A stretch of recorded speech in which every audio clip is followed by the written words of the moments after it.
Do you have $10,000 or more in credit card debt? Maybe you're even barely getting by making minimum payments. With credit card debt hitting record highs, National Debt Relief offers real debt relief solutions for people struggling to keep up. These options may reduce a large portion of credit card debt for those who qualify. You don't need to declare bankruptcy, and you may be able to pay back less than you owe, regardless of your credit. National Debt Relief has already reduced the credit card debt for more than 550,000 consumers. So don't wait. If you owe 10, 20, or even hundreds of thousands of dollars in credit card debt, you can now take advantage of this financial debt relief as the cost of living increases. To find out how much you could save, visit nationaldebtrelief.com. That's nationaldebtrelief.com.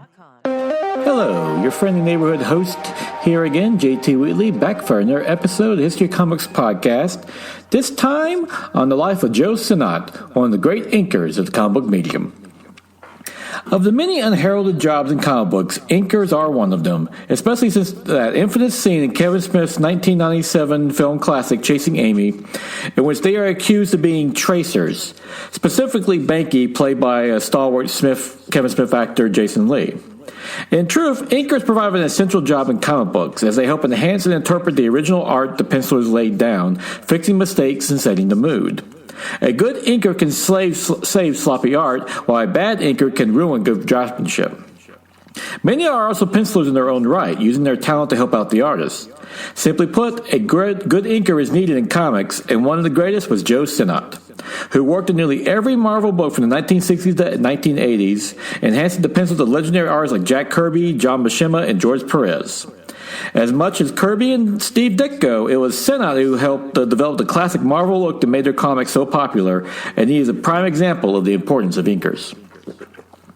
Joe Sinott was born on October 16, 1926, in the Catskill Mountains, Sagittarius, New York, one of 7 children to Catherine and Edward Sinott. He demonstrated his drawing skills at age 3 in kindergarten with his first box of crayons, which he received from a teacher that stayed at the boarding house his mother ran. Sinott started drawing everything he could find before eventually copying strips like Terry and the Pirates and Flash Gordon. He also loved Congo Bill and Action Comics #1 over Superman because he was similar to Jungle Jim, the comic strip by Alex Raymond, creator of the Flash Gordon. Sinott also loved movies, radio dramas, and serials like many kids of his time. As he got older, Sinott served as the art director of his high school yearbook, though he was disappointed that his schools only presented 2 classes on representation and design as far as art instruction. Thus, he had to learn anatomy from comic books. After high school, Joe Sinott enlisted in the U.S. Navy during World War II with the Fighting Seabees in Okinawa, driving a munitions truck. It was part of ceding to his mother's wish not to be drafted into the Army, as his brother Jack had died while serving in the U.S. Army's 3rd Division. After completing his service in May of 1946, Sinott admitted to piddling around for 3 years, playing sports while working in a limestone quarry in his father's cement manufacturing plant. However, the winter of 1948 in New York would be one of the coldest in history, and unable to go outside, Sinott finally decided to go to school. Sinott went to the Cartoonist and Illustrated School, CIS, now called the School of Visual Arts, in March of 1949 on the GI Bill, submitting his art samples to Silas Rose, the CIS head, who then gave them to Bernie Hogoff, the school's head instructor. Both were impressed by Sinott's samples, and especially since he had no training, which got him into the school. There he was instructed by numerous professional artists the school would bring in, notably Milton Caniff, the legendary comic strip artist of Terry and the Pirates and Steve Canyon. Another instructor was Tom Gill, famous as the penciler of the Lone Ranger comics by Dell, and he would help Sinott get into the comic book industry directly. Soon, Joe Sinott had his first professional work published with his feature Trudy in Mopsy #12 on September of 1950. That same year, he married his fiancée, Betsy Kurlaski, in August during the school's 2-week vacation. They will be married for 56 years until her death. Tom Gill was one of the original instructors at the Cartoonist School since 1948 and would mentor numerous talented artists during his tenure, such as Herb Trimpe, who we mentioned in the previous episode. While teaching, he still maintained accounts with Timely, the future Marvel, Fawcett, and of course Dell, teaching during the week while working nights and weekends for his comic book companies. Joe liked Joe Sinott's talent and made him one of his assistants. Sinott would work with Joe for 9 months while attending school, working nights and taking the Long Island Rail to Joe's studio to work for all weekend. Soon, Sinott was doing most of the work on some assignments, such as Kent Blake Detective, which he penciled and inked. Figuring he was ready to set out on his own, plus having a wife to support now, Sinott made his play for Timely through Stan Lee, figuring he couldn't turn him down. Despite leaving Tom Gill, he and Joe Sinott would remain friends, and Sinott credits working for Tom Gill as one of the best teaching experiences he ever had. After graduating the cartoonist school, Joe Sinott went to Atlas, the future Marvel and former Timely. Founder Martin Goodman loved to avoid paying taxes, and to work with Stan Lee in 1951. Sinott also returned to his hometown of Sagittarius after leaving New York City for 3 years due to school. Reportedly, he approached Lee directly, pointing out that he did most of Gill's work on Red Warrior and Kent Blake. Impressed, Lee handed Sinott a script, The Man Who Wouldn't Die, which would later appear in Apache Kid number 8. And the rest, according to Sinott, is history. While there, Sinott stated that Stan Lee was a brilliant writer, able to produce stories in nearly every genre, from westerns to science fiction, and would eventually leave school as his work got more steady, doing features like The Adventures in the Town, The Arizona Kid, and Arrowhead. However, things took a downturn when Frederick Warren published his book, The Seduction of Innocent, in 1954, which blamed comic books for juvenile delinquency. This led to the Senate Subcommittee on Juvenile Delinquency, which forced the comic book industry to form the Comics Code Authority, regulating its content, as a result, restricting the industry and practically banning horror comics. More than a few of those Sinott did features for, such as Only 12 of Us May Live, Cry Werewolf, and Drink Deep Vampire. While the public decried these horror tales, Sinott said artists like him loved them because they really got to cut loose with their talent.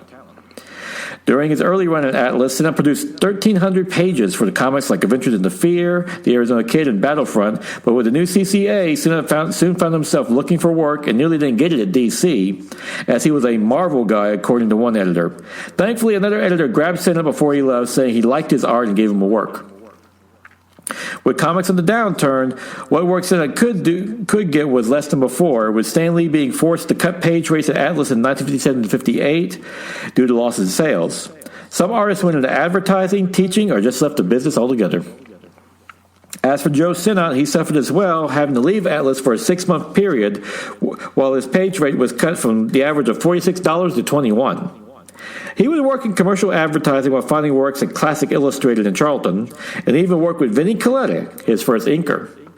By 1963, they would produce 600 romance stories, 27 pages total for Charlton, especially for Coletta, who was adept at depicting the beautiful women. Sinott would call Coletta one of a kind, able to get the job done, though it would take a shortcuts that altered the art originally penciled. Of interesting note, due to the nature of Sinott working in Sagittarius, he only met Vinnie Coletta in person for the first time in 1975 at a comic book convention. In 1959, Joe Sinott rejoined Marvel Comics, the former Atlas, when Stan Lee called stating they were back in business. However, due to the new CCA restrictions, he could no longer show direct violence as before.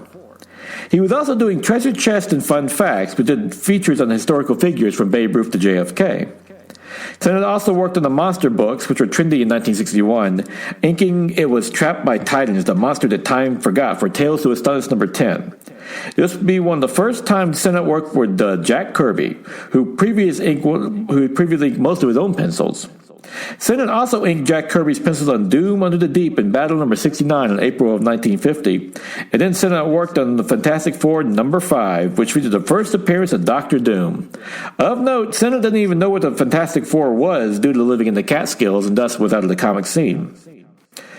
Joe Sinott's work schedule was at 7:45 a.m. to 4:30 p.m., and he credited his inking skill with balancing blacks with the panels on the page.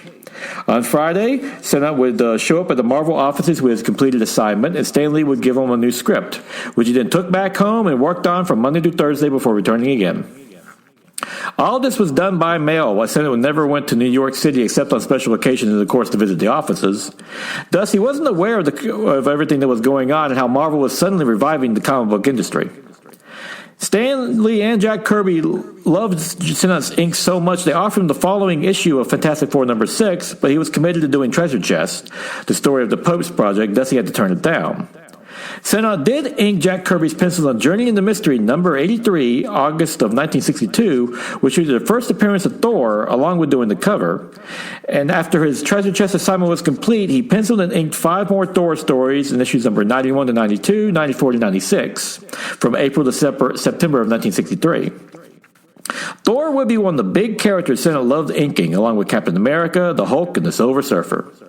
As for Fantastic Four, Sinott wouldn't return to the comic until issue number 44 in November of 1965, and would continue for 48 issues in number 92, then coming back for number 95 to number 101. Sinott loved the art and story by Stan Lee and Jack Kirby were producing, and he would join them in introducing the Silver Surfer, Galactus, the Inhumans, and the Black Panther, all which was done in the epic issues number 44 to 52 run on Fantastic Four, still the high watermark of that comic book series.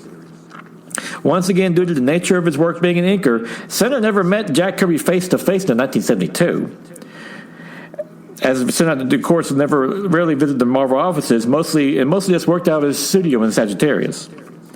Sinott also stated that the level of detail that Kirby put into his pencils made it a lot of work, but was definitely satisfying, as he considered Kirby one of the fastest but most versatile artists to ever work in the business. He even did work in the unfinished Fantastic Four number 102 due to Jack Kirby leaving abruptly from Marvel to go to DC, which he received the unfinished pages in 2006 with finished art by Ron Frenz. Sinott would continue to ink Fantastic Four up to the 300s, along with the Silver Surfer and the Mighty Thor, working with the likes of John Buscema, John Byrne, and George Perez. Of the artists, John Byrne, he would note on Fantastic Four, he would find himself correcting his mistakes at first, such as the neck length and the hairstyle. Part of the job of inkers is to correct these mistakes, as they're essentially artists themselves. Perez, he noted for his hyper-detailed pencils and ability to maintain continuity. Sinott said you could have made a stamp of pencils that Perez penciled. Joe Sinott continued to find work outside of Marvel as well, like Classic Illustrated number 554 on September 1958 on the feature The Enchanted Deer, while also working on America's Best Comics, Charlton and Dell. One notable work was penciling the one-shot biographical issue of the Beatles on November of 1964. However, by 1965, Sinott was nearly exclusive at Marvel, inking on nearly every Marvel title and helping establish the Marvel look that helped make the company so popular. He loved working on the Avengers, such as issue number 100 by Barry Windsor Smith, due to the characters like the Scarlet Witch, Captain America, and Hawkeye, one of his favorites. However, Sinott also loved working with Al Milgrom on the West Coast Avengers even more.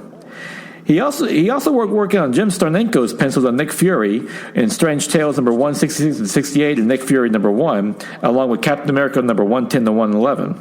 One thing he didn't like, though, was inking vehicles and stagecoaches and motorcycles, which he considered too much work. In the 1970s, Joe Sinott was so ingrained at Marvel that you weren't considered a Marvel guy until he inked your pencils. And he would work on nearly every book that the company published, along with every artist from Jack Kirby to Neil Adams to Gil Kane. For the rookies like Jim Starnenko and Neil Adams, he would tweak their art in the right directions and his inks before they became the seasoned professionals we know today. By this point, Sinott was the old man at Marvel, with 20-plus years at the company and using his wisdom and experience to guide young artists. Some artists needed a lot of more work, like John Buscema, whose art became so loose on books like Nova and Miss Marvel that Joe Sinott received a finished art credit over inking, while Buscema was credited with giving layouts over penciling. Sinott soon became friends with many of them, like Ron Frenz and Terry Austin, while receiving high acclaim from the rest of his comic book peers from his talent and professionalism. Outside comic books, Joe Sinott loved sports and Bing Crosby, and as a result, he penciled several sports comics, illustrating the stories of Mickey Mantle, Brooks Robinson, and Pete Rose, while also doing covers for magazines like Crosby Magazine and the Bing Crosby Fan Club. Sinott also worked in advertising in the 1960s and 70s as well, such as album covers and Hostie's Twinkies ads, which featured for Marvel, which featured the character Thor. To develop his technique when he was younger, Joe Sinott copied comic strips like The Phantom and Johnny Hawk about a college athlete. As an adult and professional artist, Sinott inked Marvel strips as well, such as Spider-Man, which he started back in 1992, and the Hulk, which he did for a short time as well. Through Spider-Man, he got to work with Stan Sakai, who lettered the strip, and it credits Sinott with being able to help meet his deadlines, as, of course, he's also busy with his Yoshagi Yojimbo comic.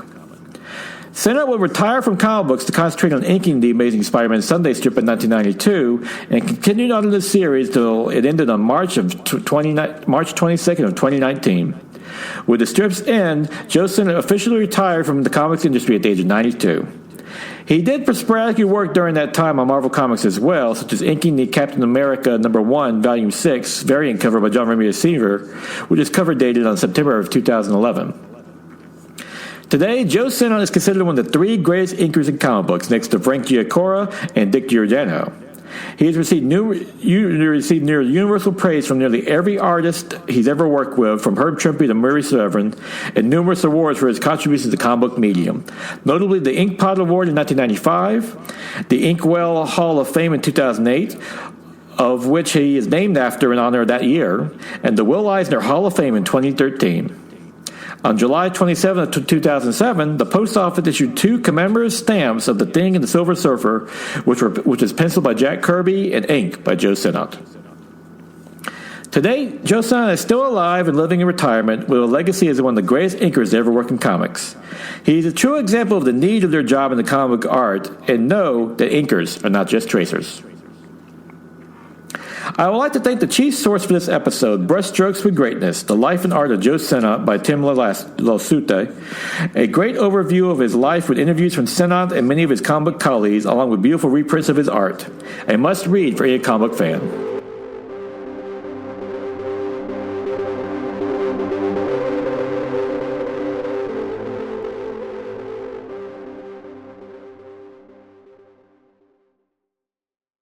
And now is March 26, 2026, time for the favorite comic of the week.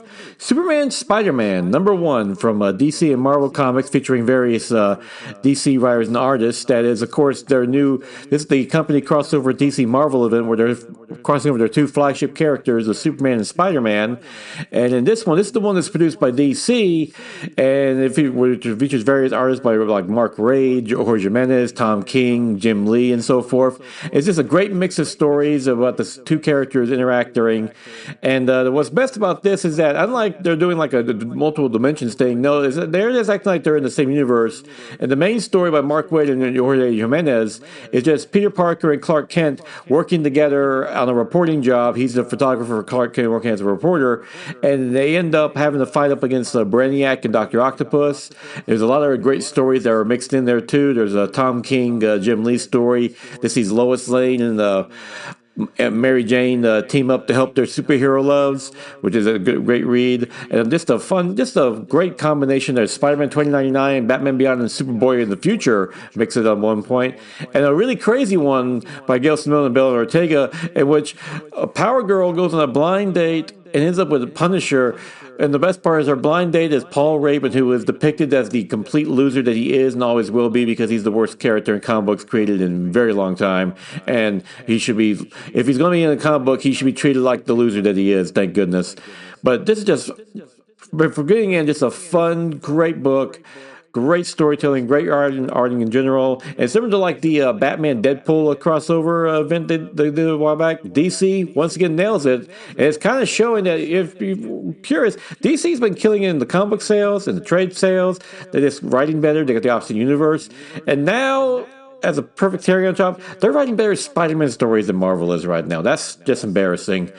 But what are you going to do until the House of Ideas rights and ship again? It tends to be, competition. Hopefully they'll get around to it. But until then, you got this great Superman Spider-Man book to read. From getting in one of the best Superman Spider books on the stands right now. So definitely check it out. And with that, that'll be the end of this episode of The Archives. Join me again next week for likely another edition. And until then, go out and enjoy yourself a good comic book. And definitely check out this Superman Spider-Man book. If you're a fan of either character, just a great read in general.